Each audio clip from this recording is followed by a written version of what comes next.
Boy and his dog sometimes talk to each other. A boy. Hi, I'm Milo Denison. And I'm Kev Bamboo, and this is Rip It Up Reviews. Rip It Up Reviews covers cult movies, specially curated by your regular host of Rip It Up Again.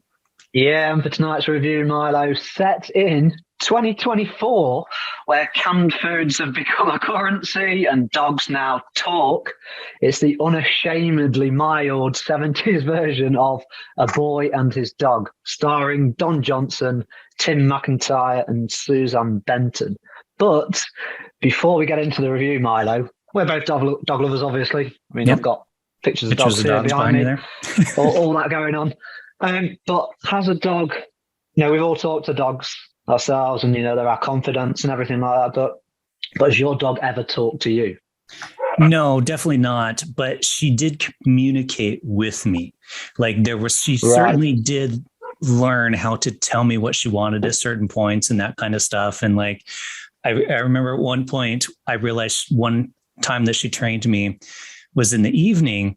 And it was like, she'd come up, I'd just be sitting there watching TV and she'd just walk up and sit there and just stare at me, right? And I'm like, what do you want? Go away. So I'd give her a treat to make her go away, right? And she figured out, if I want a treat, I just sit here and I'll just creepily stare at him until he gives me a treat, and then I'll go away. Creeping the hell out, and it's like... Yeah, pretty much. That was literally it. It was just like... Unless it was hot, then it would be like... Yeah, that was her. I've not had a dog for years. I've not had a dog for years, but I've had kind of my all my sisters have had dogs and stuff at different times, and this one's got 3, and they've all got different characters, and they all speak to you in different ways. They all communicate in different ways. One's can kind of be gentle. One's a bit of a pest. They'll kind of make a load of trouble out of nothing, and then the other one's just batshit crazy, basically. So it's like they've all got these different personalities and ways of communicating. But yeah, they do kind of get very attachable as well, don't they? From outside, I think it's one of those. But yeah, they're smart, man. People that don't appreciate pets, there's just something wrong with them, as far as I'm concerned. Yeah, they gotta have a look at themselves, haven't they? But talking of dogs, shall we get into it? Shall we get into A Boy and His Dog review? Yes. Yeah? Speaking of, and A Boy and His Dog with a talking dog. So A Boy and His Dog is directed by JT. What the hell's his last name? Oh, God, LQ Jones. I knew it was abbreviation. LQ Jones. Quinn. I was about to go RT Quinn, something like that. I knew it was a 2 words, one, Something like that, yeah. Something like that, yeah. So Jones. LQ Jones, who's mostly known as an actor, but he did direct a couple of films, including this one, which he wrote the screenplay for, based on a book. And he just recently passed away a few days ago from the time that we're recording this. Man. So, yeah. But yeah, he just passed away. Interestingly, it follows a very young Don Johnson. This was his first paid acting gig, I believe. Yeah. And it's post-apocalyptic world 2 years from now. So something to look forward to. And opens with these bombs going off and stuff, and it's a desert wasteland kind of thing. And he's got his dog, who they speak to each other telepathically for some reason. It's never fully explained. He's going around looking for food and to get laid. So that's pretty much the film. Don Johnson, using the dog to find those. Don Johnson using the dog to get broads, basically. That's. But then don't people do that a little bit? They get a dog and they're like, oh, I get a dog, you'll get a broad. That kind of whole attitude. Yeah. So I mean, A Boy and His Dog, as you say, it's just a guy essentially trying to get laid in a post-apocalyptic nightmare. But yeah, my initial take as well is I like that. It seems like they've used some stock footage from nuclear bomb tests, when the very opening thing, and then you've got the credits come across and it says World War IV, I think, or something like that.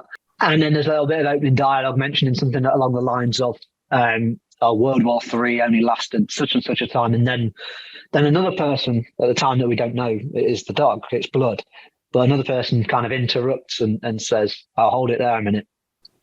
and then the film opens to the first scene, you know, that opening scene, and there's a little bit of a ruckus going on.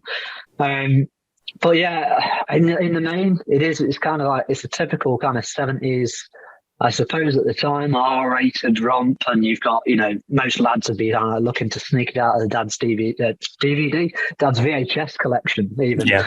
You know, so it's that kind of movie. You know, it's in the kind of what were the Faster Vixen, you know, all those kind of movies that came out. I think they were 60s movies, actually, to be honest. But I can't remember the director, but they became kind of cult classics for, you know, and scantily clad women and, you know, some nude scenes. Boob shots, and you're like, yay, boobies! Yeah, boobs. Let's get, like, pull out the dance collection of a boy and his dog.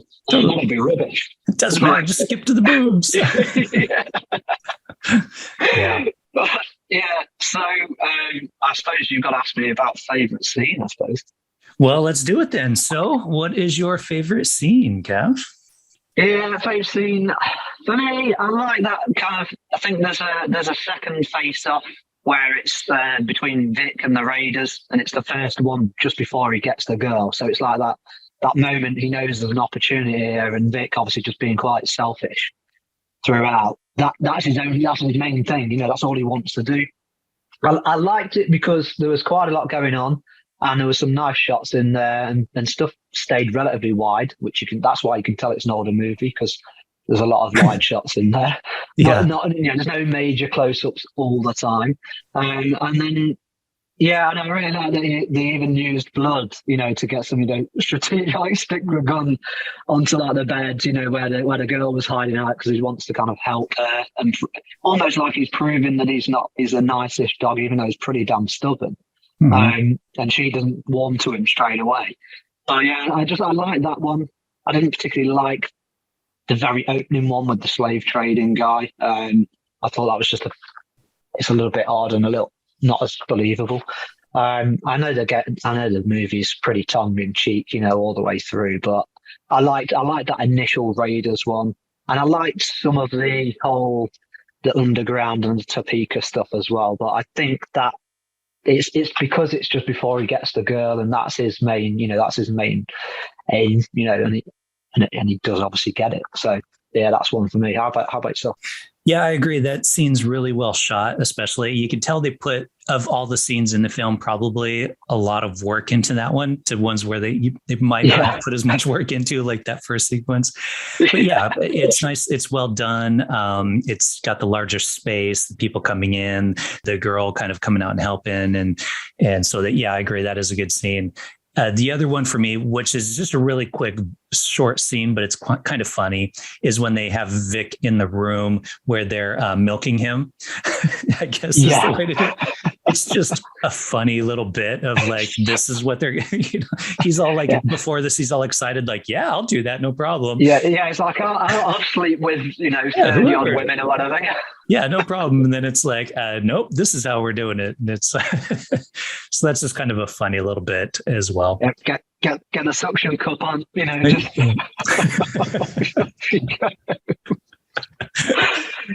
It's funny you touch on the other dog actually as well, because we don't really ever get an idea that dog's been genetically engineered as well, like Blood has, because that's the only inclination that Blood can speak, is that been genetically engineered. We assume that he can live for quite a number of years, because I think he's recoiling to Vic, you know, all his history and things like that. So either he's programmed with all that history in him, or, you know, he's been around a long time as well, because obviously normal dog, you know, 15, 16 years maybe, you know, if you're lucky.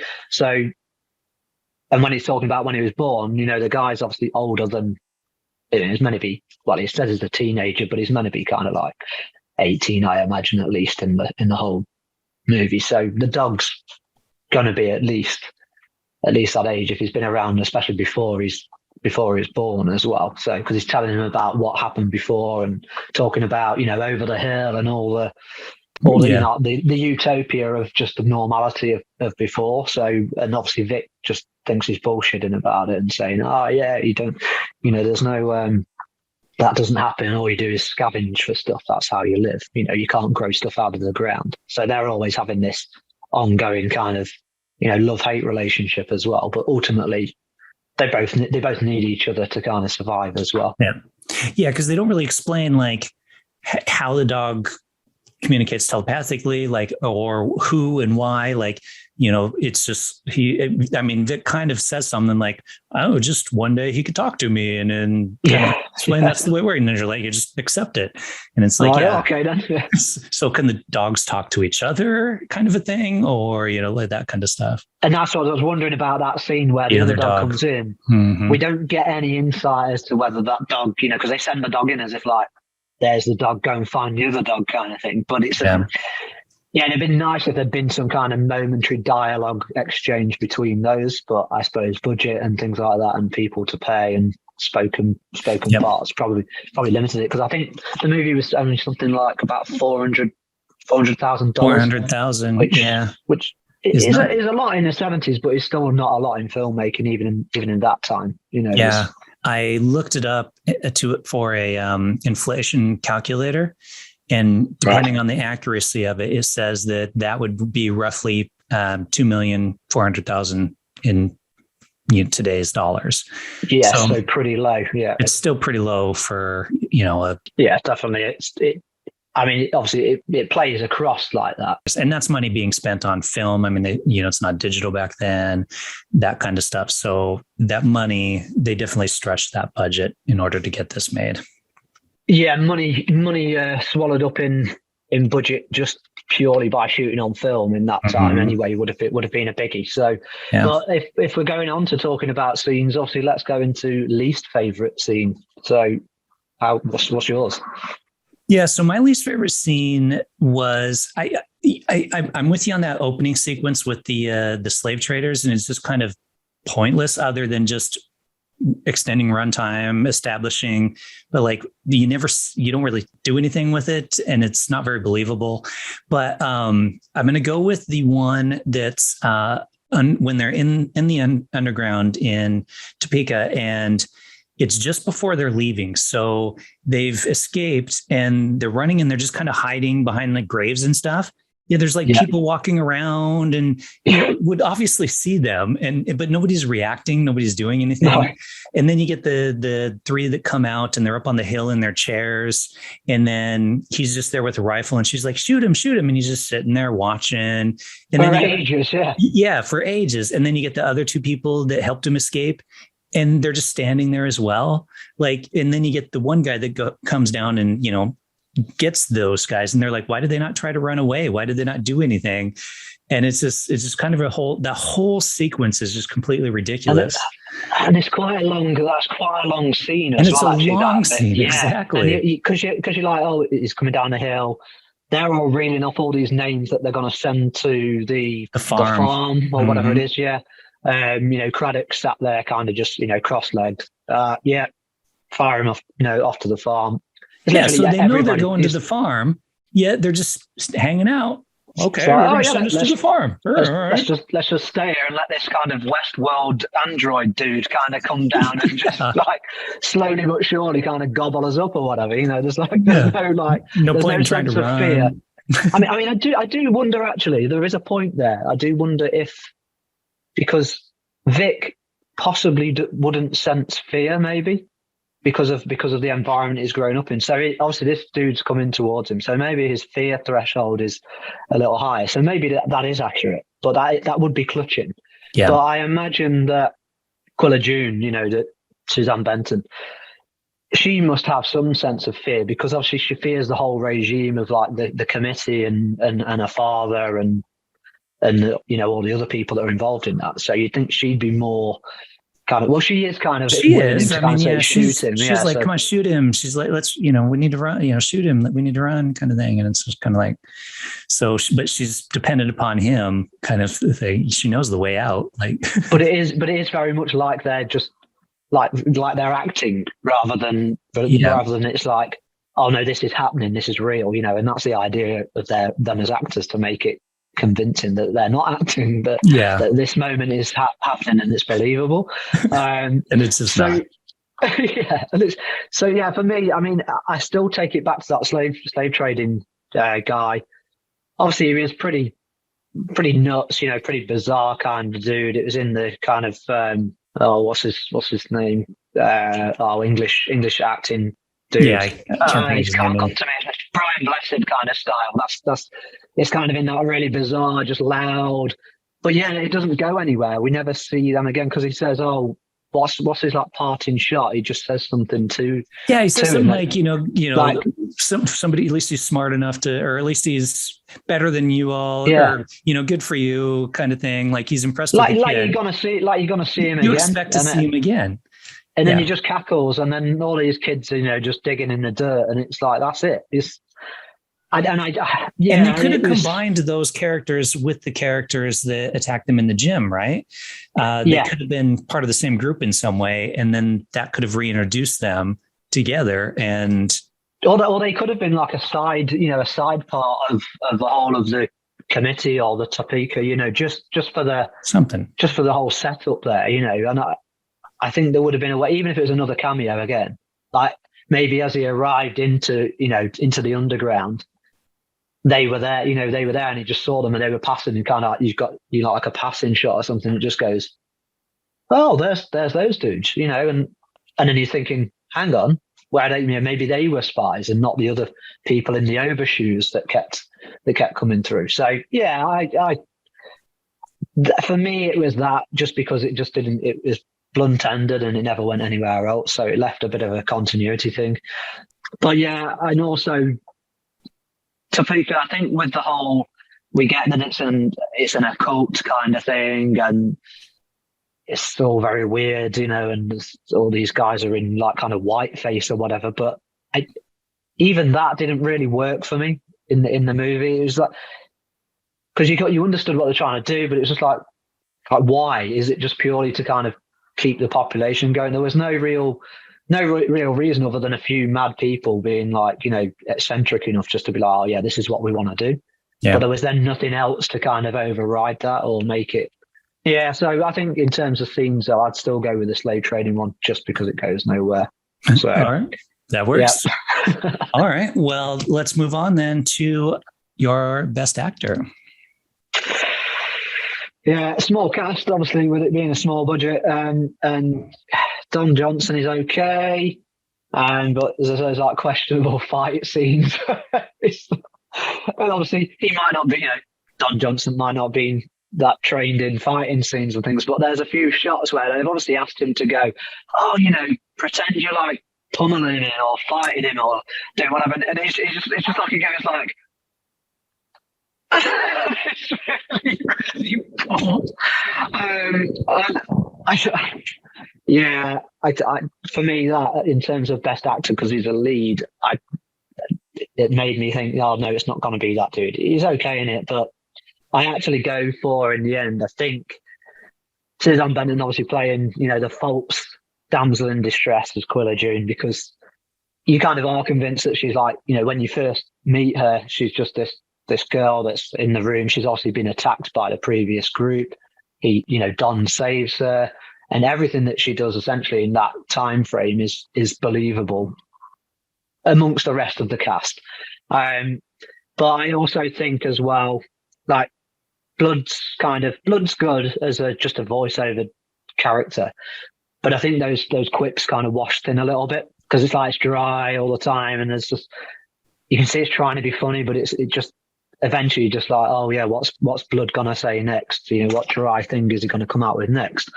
But I do think, even though it's only really a small part in the movie, I think Jason Robards as Lou Craddock, I think he's the one who is my best actor choice, because he delivered a relatively good performance. You can see he's like this almost leader of this, he's in control of everything to a degree. And I imagine seeing someone like, a young Christoph Waltz would be watching that and being like, that's how you play like a messed up dude or some kind of crazy kind of control freak. And I kind of see that, I mirror those. I look at like Christoph Waltz's performance, let's say in Inglourious Bastards, and how he obviously plays the general guy, and he's absolutely, he's in control of everything.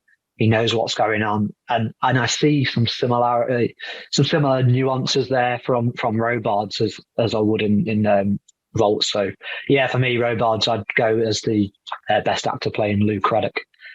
Yeah, I think that's a good choice. I mean, he obviously has screen presence to him, and he's got that kind of something that makes it believable that people would follow him in the form of a cult. So you buy it, and it's believable. And why he agreed to do this film, I mean, like the guy's got some talent, and it's like, I don't know, back in the 70s, was he a bit more hard up for work back then or what? But well, I don't know, but yeah, I agree with you. I think he's certainly the best performance. And I also agree Susan Benton is good because she plays that naive girl needing help at the beginning, draws him in. Then when she gets down underground, she's more of a take control person. So you see two very distinct, personality types that she takes on for whatever she needs to make happen, right? Like the way she manipulates all the guys in the film. Like she knows, like, this is how I manipulate these guys, and it works. You buy that as well. So I think they're both really good performances. I guess if I had to choose one, I'd probably go Jason Robards. But I think Susan's pretty brilliant as well. So it's almost a tie between the two of them. Yeah, I'd go that they're both pretty close, because I think Susanne Benton, she brings character development throughout that. It's like as it goes on, she evolves, which obviously comes down to the role written for her as well. But of the others, they're relatively one-dimensional, and then that's down to the actors to kind of bring them alive more. And you see that with Don's character. It is just literally purely, obviously he cares about the dog, and there's a little bit of that there, but it's purely just him and the dog, which ultimately that's the film. That is the movie. But literally as a character, you want a bit more believability from him, and he doesn't quite bring that. Whereas obviously, like say, Robards is just, even just like say, sat on the chair at the end when he's just reading off the names. It's like you believe that he's this kind of dictator dude almost, that's just like, okay, yeah, I don't care, just strike them off. Don't care whether it's my daughter, whether it's my, the guy has no fear, really. Like, guy running around with a gun, not worried. Yeah. And it's so okay. So I may well have touched on it in the last one, but we're gonna go. Oh, the dogs are trying to communicate with me on that one. So worst actor. Yeah, I have a feeling we're both going to agree on this one, and it's got to be Don Johnson. I know he's the lead in the film and all, and I do think he is a talented actor, but he was quite young when he did this, and he is written to be an irritating, kind of annoying guy that's just kind of a dumbass. So I guess he does play the dumbass well, but I just don't see him. I don't see him, even with the help of blood, I don't see him surviving to this age in this environment. He's just character. Yeah, exactly. He's just too stupid. There's no way that the slave traders or any of the other groups would have killed him by this point in time. It's just, and he's just the way he plays him is just kind of this moronic.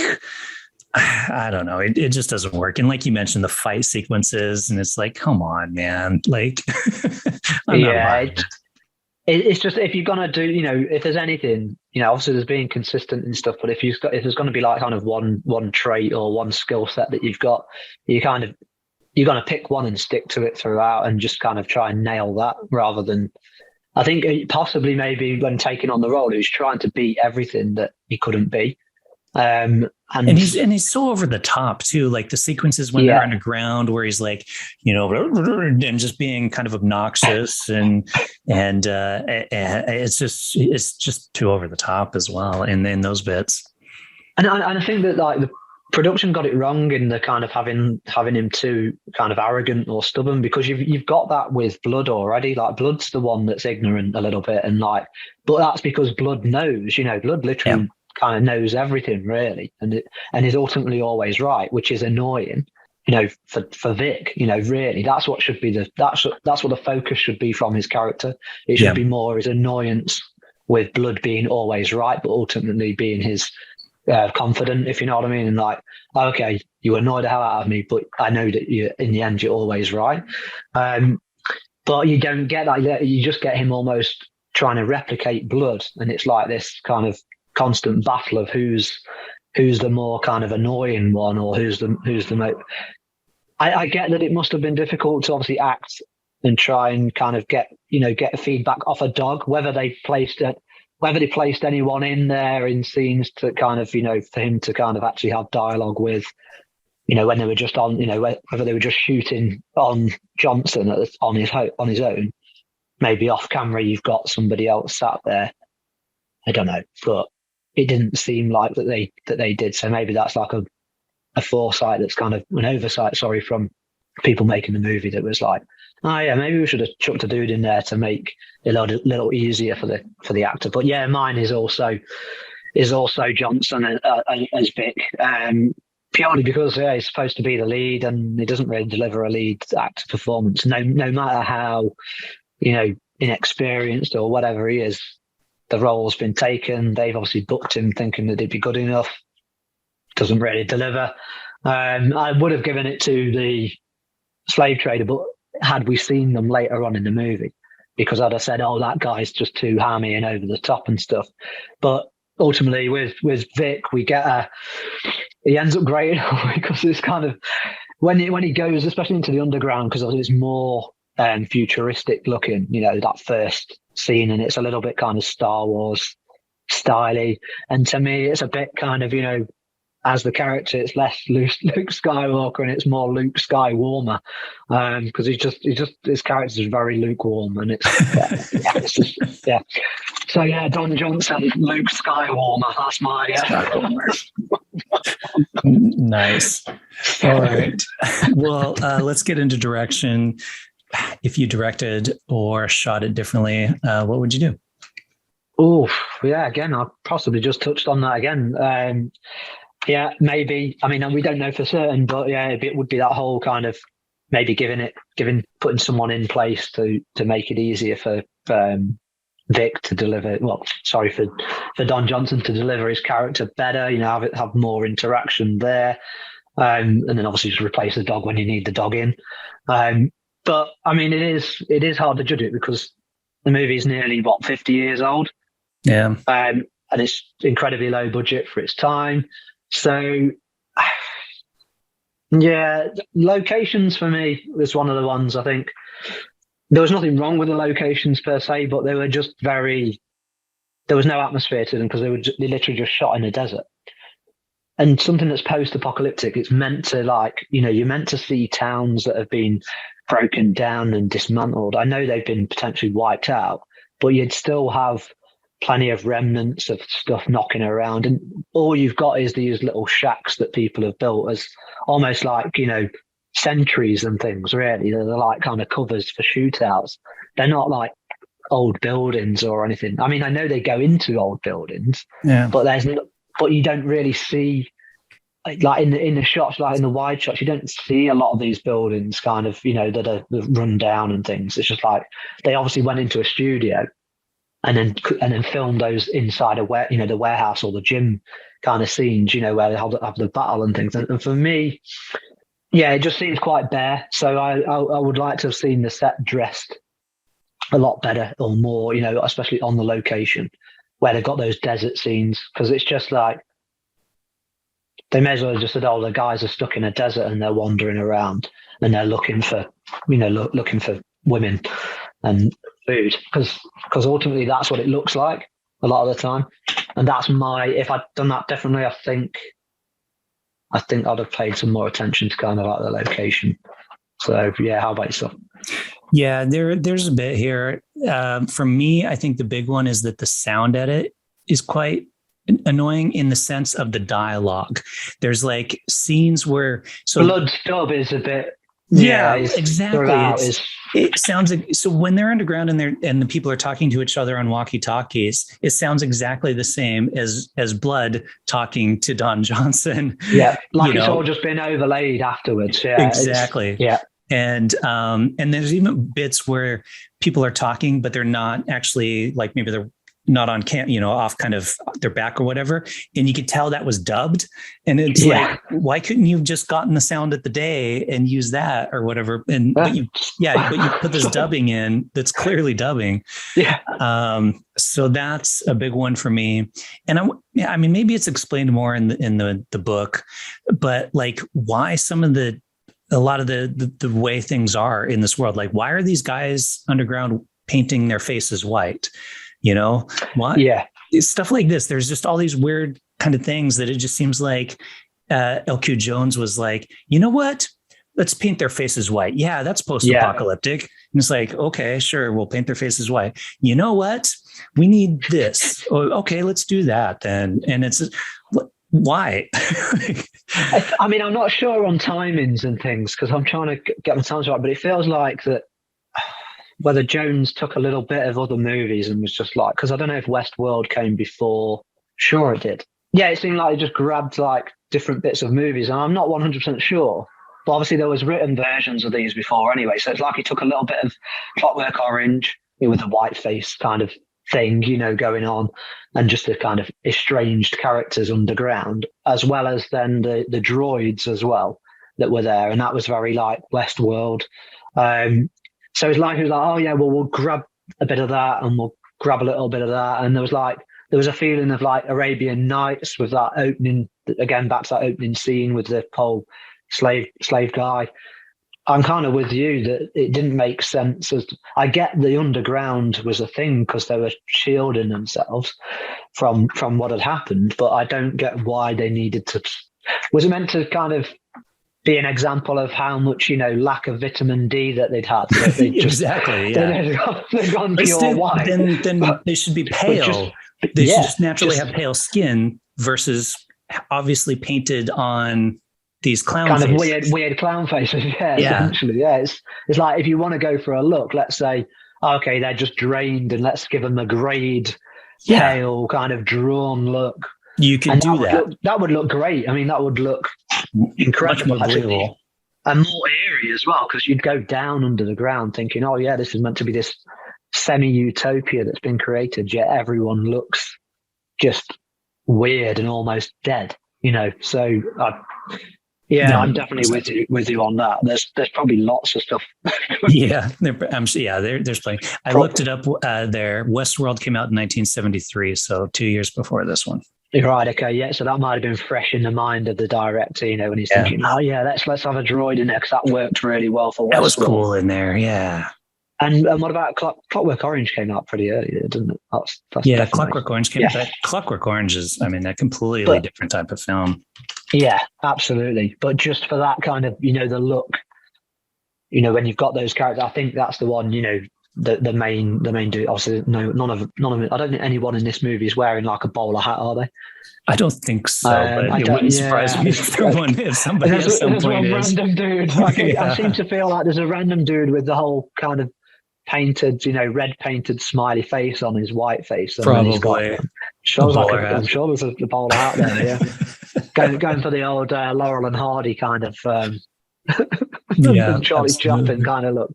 But yeah, I'm totally with you on it. I also think the kill of Hannah June as well, that wasn't on camera. I think in some capacity they should have included it. Like, if you're gonna show the horrificness of the whole scenario, because essentially, these guys are going around, just raping and pillaging essentially. So if you've got that element to it, you can still do it, in a soft way, but at least kind of show, show Don Johnson being really rubbish at killing her. At least show him going, just like trying to hack her. But I'll talk about that as well in a little bit, because that grated on me a bit. That happening. Yeah, let's talk a little bit about kind of like, essentially special effects and kind of kills as well, because obviously it's not particularly special effects heavy at the time, but there are some moments, there's some practical stuff, I think, with the dog. But yeah, no, give us your lowdown on some of the special effects. And for the budget, I think they work. There, like you said, there's not a lot of special effects. There's gun firing and that kind of stuff. There's sets but you don't really see much in regards to special effects. Kind of, even with the robot guy, you don't really see much there. No.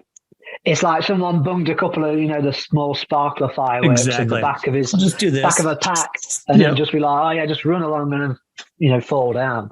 Yeah. So yeah, there's not a lot to the special effects, but I don't think there really needs to be for this film. I mean, I can't think of anywhere, like if they had some kind of special effect here doing this, it'd make it work for me. Like, I think for what it is. So it's really the kills, and the kills are fine. It's a movie. Your hero magically, is amazing at shooting people, and in the big fight sequence kills way more of the bad guys, and the bad guys never get him, kind of a thing. And I think even in the opening scene, doesn't he kind of almost sharpshoot out of a guy who's got a handgun? Yeah, you got the dude. I mean, it's only a kid, obviously, and they go to shoot him, and he's like does a theatrical barrel roll, and as he rolls, he's running, he rolls, comes back, shoots the guy with the pistol, point blank in the head or the mouth, and then the kid's from quite just a distance, kind of, just there, bust out faced, and I suppose that's a point I'm making with the whole Colour June thing, is that. You see that with a kid with the mouth bust out, and the slave traders just stood over him like going, oh yeah, the guy's, at least he's got balls or whatever, and it's like you see the bust out kind of face of this dead kid, and yet you don't see any of the kill of Colour June, which they could easily have put, even if you just saw the body after the kill. Parts and strewn around. Yeah, just parts. Yeah, because it's like obviously he's done it to save blood, so that blood can have something to eat. But I still find that a little bit bizarre as well in the whole movie, because it's like I'm sure they could have come to a solution, which was like, I'll tell you what we'll do. We'll go back in. It might have been one of those stupid character, things where character does something totally out of character, but in this case, it'd be totally in fitting with Vic. They could have ran back into the underground, and why didn't they take a bunch of goods when they left the underground? Because they had time. All that time they spent waiting for Michael, that's his name, to come stumbling along. They could have been off raiding the pantries and been like, all right, let's get all these. We need to find blood. Talk about think ahead here a little bit. You're going to need this stuff. Yeah. Well, and at one point when she gets him out of the semen room, he takes a bag and he throws some stuff in the bag, some jars and liquid. Yeah. But then like a minute later, they're gone. Like he just leaves them somewhere, and it's like, why? Like, so it's not because explained. Later on I've remembered I've got to murder you to feed to my dog. Exactly, that's why. I mean, come on, you got to stick with the plot. You can't be taking any food out and saving everybody now. There's got to be. And did he really need to murder her? I mean, he could have chopped a leg off and cooked that. And yeah, to the that's dog, what I mean. At a minor compromise, he could have said to her, "Look, I really love you. I love my dog more, but I still want to have babies with you." So can I just chop an arm off? Chop a limb. You don't need it all. I haven't got any anesthetic on it, but I'll just chop an arm off. We'll strap you up. The dog can be happy, and we can all just then we can all walk off into the sunset and have that freeze frame at the end. or doing a whole, a Mary Poppins kind of hop to the side as they walk away. Everyone could have been happy, but the only thing that kind of does get me a little bit with the whole special effects thing. I mean, they may well have had a very just not invested much into it. So there's a very small team, and they were like, "Oh, we're just going to make do with what we've got here." But I did think, considering it was meant to be set in, we're talking the movie's made in 75, so probably filmed in 73, 70, well, maybe it's 74. So maybe Jones had been on the set of Westworld and had seen maybe some he of that film. Saw something for the old dudes there. But I just wonder, considering that would be like essentially a 50-year jump, isn't it? Yeah. If they were thinking, futuristic wise, because they didn't know what 2025, 2024 looked like then. And I know that, like, from my parents and stuff, when they were at school and they had assignments, when they were like, "Oh, what do you think, the future will look like? What will planet Earth look like in I think a similar time frame, like 2020 or 2025. It was like, and they were like, oh yeah, people will be wearing, suits or, Flying walking cars. around. Yeah, which we are kind of, we've got hoverboards and shit like that and stuff to a degree, and we've got autonomous vehicles and things. So I just wonder why it's meant to be, post-apocalyptic, but was there some of that before that happened, before that event, that 5-day war, World War IV happened? Was there any of that? And did all that get kind of wiped out as well? But it doesn't look like it, because when you go into the buildings, it's not like there's, let's say you could have had a garage that had a vehicle in that was just like essentially decommissioned. They could have had little bits like that. And that's what I mean again about like the atmosphere of the set. There wasn't much there to kind of put you in this post-apocalyptic and futuristic zone, which if you was watching it as a mid-70s, kind of teenager or whatever, you'd be going, yeah, it's not very exciting. There's crazy, groups of people around, obviously, but there's nothing really like, whoa, that's pretty cool. You could have had just some random group that's like going by on some hovering vehicle, which they could easily have done with, people running dressed with set in front of them almost, and then just going along, and then just popped it, in the distance somewhere. No one would have noticed. And even if they had noticed and gone, oh yeah, that just looks like a bunch of people running along with a set looking like they're floating above the surface or something. But they could have maybe thrown in something which wouldn't have cost much to do, but maybe I'm thinking about it too much and slating it too much. But I do think there probably could have been some more bits in there. But okay, all right. Well, if you could be any character in A Boy and His Dog, who would it be? I think Milo, probably Blood. I'd have liked to. Well, at least I'd like to have had a go at the voiceover for Blood and kind of put some kind of personality into Blood, because I think there's more to be done there. I think it's who's the guy that does this voiceover, because he also does the music and the theme tune for this movie as well. Tim McIntyre. That's the one. McIntyre. Yeah. So I think Blood, and it is because it's this noble, stubborn dog, and it's like dry clips do become tedious, but I think if that's the thing, if I was playing it, I probably wouldn't go over heavy on the dryness. Even if the director was like, oh yeah, I want you to keep being dry, I'll be like, no, because it's like it just becomes a bit monotonous within the character, and you want to kind of, I wanted to flesh out Blood a little bit more, because I think the dog deserved it, considering he's in the title of the the film as well, and it's like it just doesn't get the whole kind of credits that that it should get, and I think there should be more there. But how about yourself? Yeah, I'm going to go with Jason Robards' character, the cult leader, and I'd go full on cult leader too. If I were I'd be like, I'd have my harem. I'd have I'd be like, tonight you come with me kind of thing. I'd be like total stereotypical cult leader, pervy guy. Just I'd go all out. I'm surprised there wasn't more women kind of, considering the movie, I'm surprised there wasn't more naked women draped kind of around in those scenes. Him. See, that's what I'm saying. I would have been hit if that's what I would have done. It'd be like, we need to order more chicks in. So getting these ones are getting old. Can we get some more in here? But I suppose there is that kind of Quaker / Puritan element to it all as well, isn't there? There is, so that's where they're like, oh no, you can't do the deed.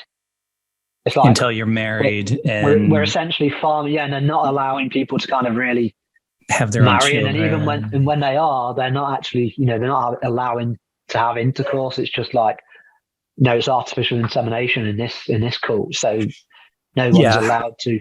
And I think it's a good point, because they're also dressed very conservatively, with the picnic type outfits and the high school marching band straw hats on the guys and stuff. Yeah.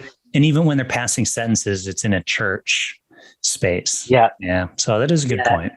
Yeah, it does kind of throw that into it, and the similarities actually there's a newish movie or a program out where I can't for the life of me remember it, but it's a movie where it's like no one, everyone's almost like genderless, so they don't have babies or anything. It's a recentish thing that's come out, and it's just like thinking about it now, there's some similarities there in the kind of controlling a populace where in this it's obviously trying to do it because it's just saying, oh, okay, you can't have actual intercourse for pleasure. It's just purely, and not even intercourse for the formality of reproduction.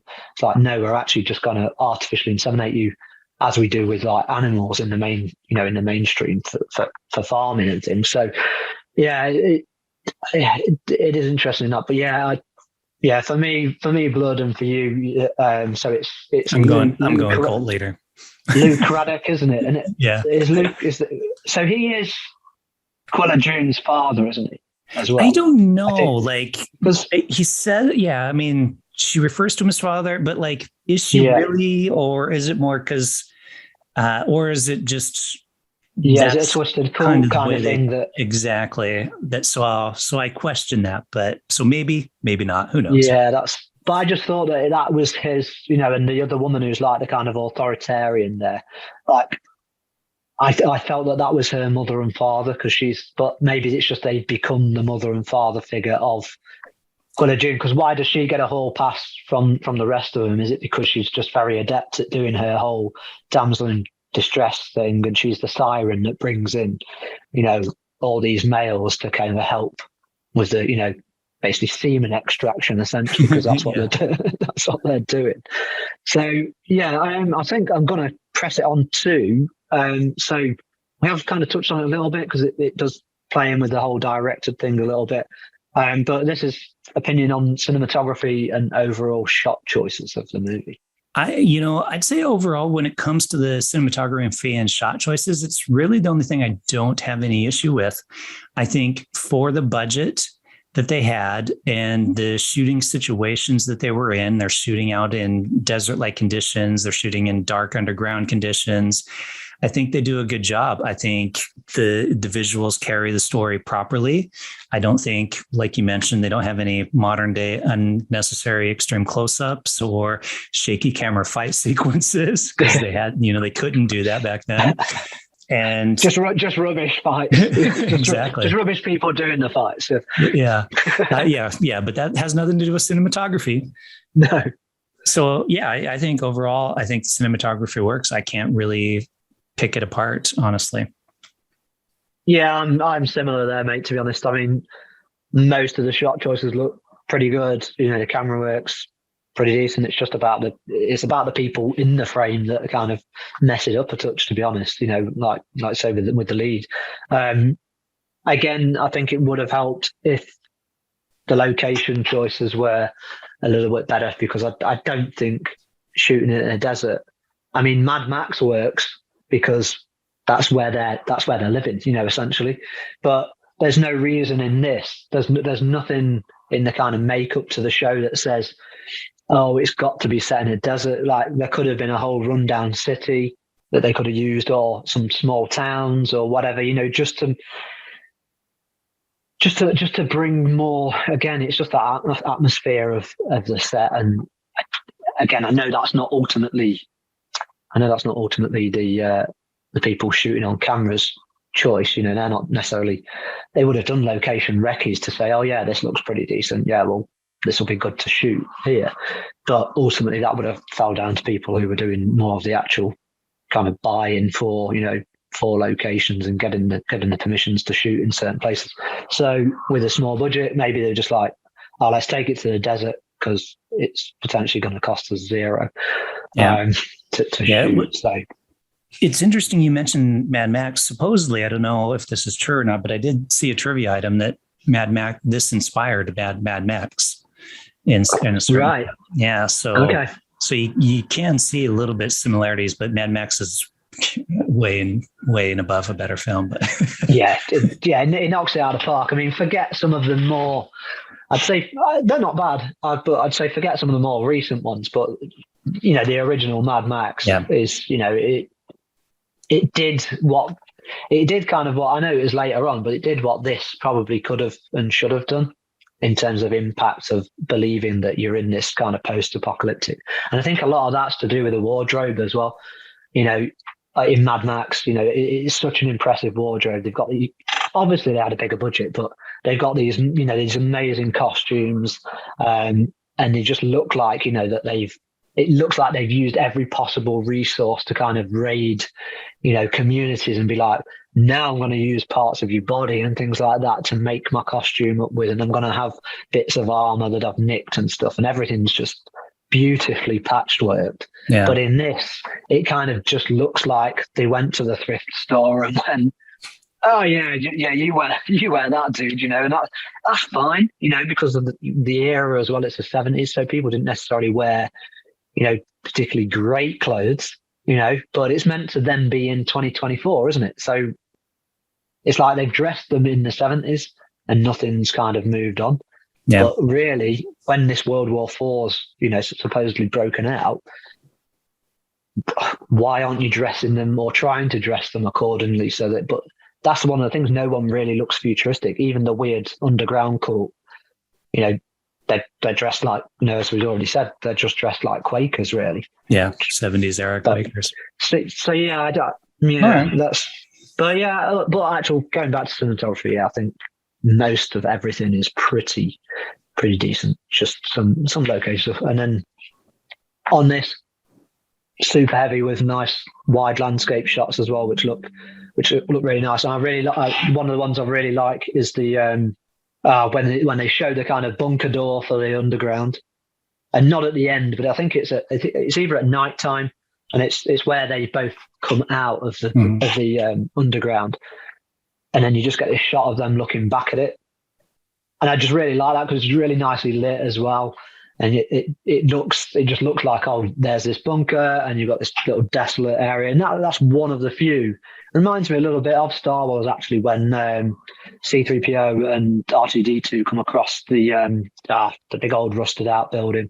And you got that. It's just like that's framed beautifully, isn't it? At that moment, and even this, in its simplicity, it's framed just beautifully, and it just, for me, that as a technical shot, it looked beautiful at that moment. So big pluses to their camera team on that one. So absolutely, I think we're all right. Well, let's wrap it up then. Final thoughts and your rating.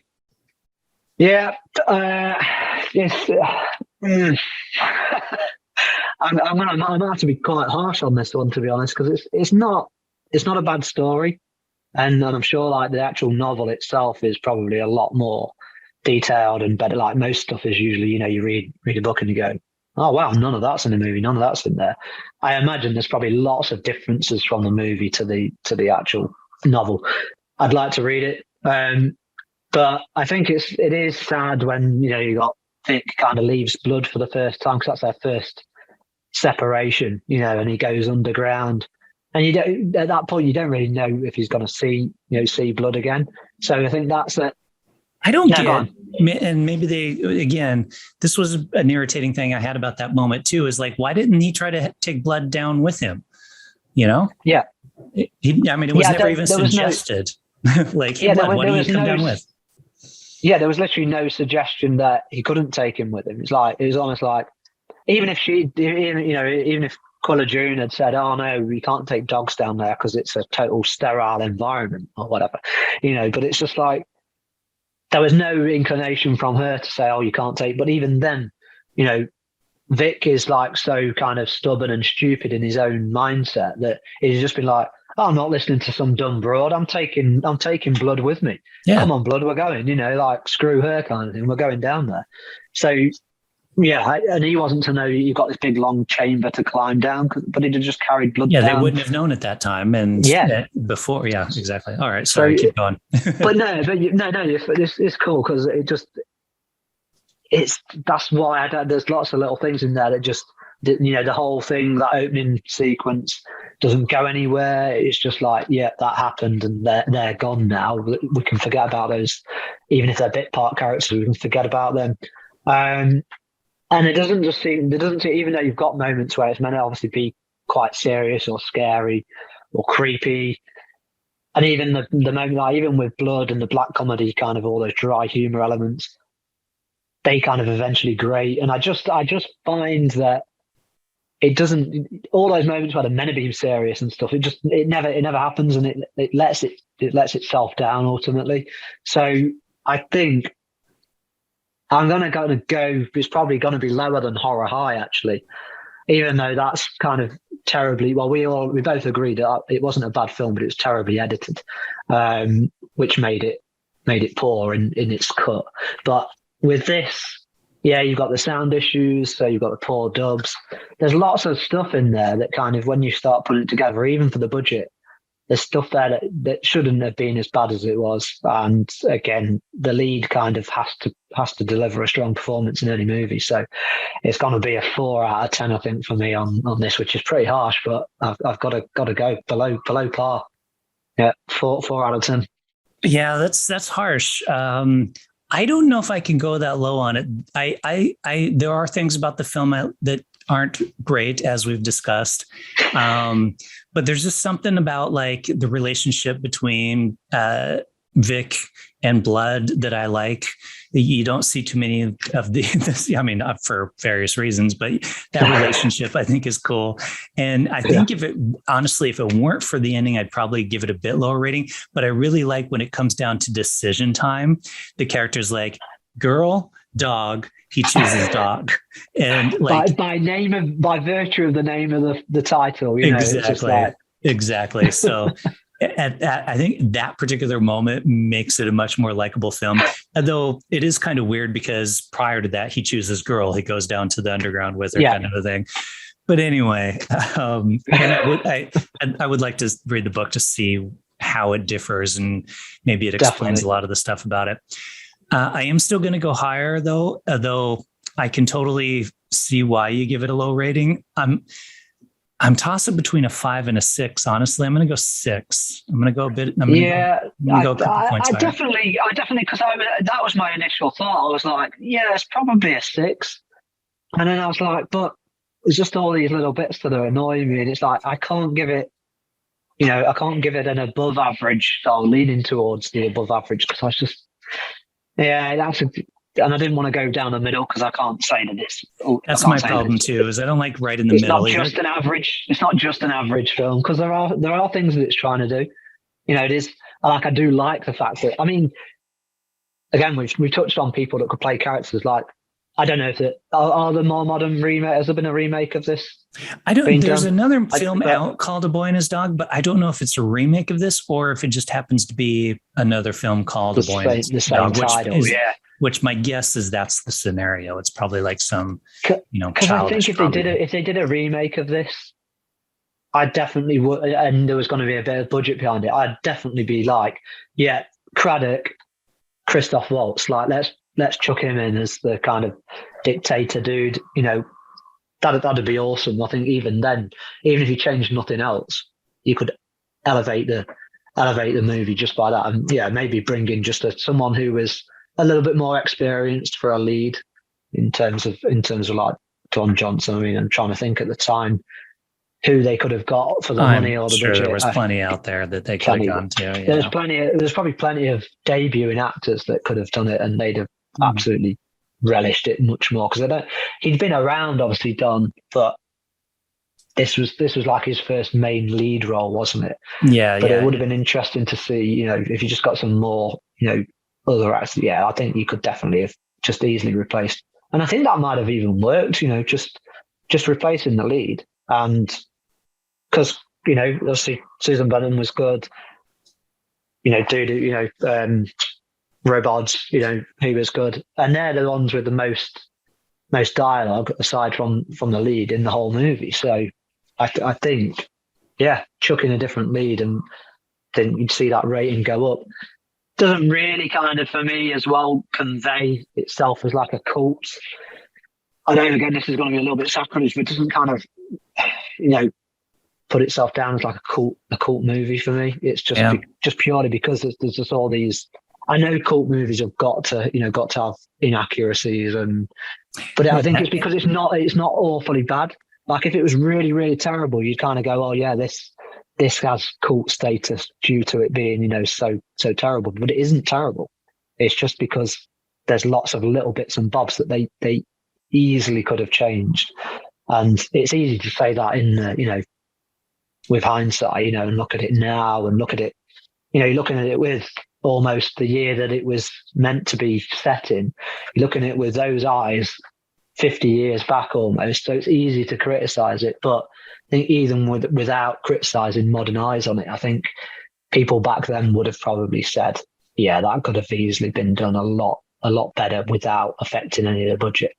So that's, yeah, I think so. You're a 6, me a 4. I do begrudgingly sit on a 4, but it's because I can't give a middle ground one. And I think you for similar reasons. Kind of same reason. Yeah. Commit one way or the other. And I'm committing towards a 6. But I'm just being a harsh ass. Yeah. Well, to each their own. The film's out there, people. If you want to watch it and make your own decision, check it out for yourself. Come and chuck me some hate mail. Yeah, exactly. Like, that movie's really good. Yeah. Or me. That really is really crap. I can't believe you give it that good of a rating. It's so offensive. It's so misogynistic. It's so whatever. Yeah, I know it is. It's a film of its era. Sorry. But it is indeed. Yeah. All right. Yeah, because there's no nude males in there really at all. I mean, Vic kind of is semi-nude, but you don't see him kind of stark. Yeah. So yeah. Yep. Well, that's it. Well, thanks for watching this episode of Rip It Up Reviews, folks. And Kev, I believe it's your turn. What are we watching next time? Oh, next time. So talking of cult movies, I think we're going to go for Andy Milligan's The Weirdo. Oh, no. Oh, no. It's great. Okay. It's oh no, we can't do it. Surely we can't. No, I think The Weirdo, because you've reviewed Monstrosity on another. Yeah, I've reviewed Monstrosity on another show, so I have seen Monstrosity, and I did not give it a good glowing review. So it'll be interesting to see if The Weirdo is any better. I have a feeling it's not going to be. Well, if I'm giving this a 4, then.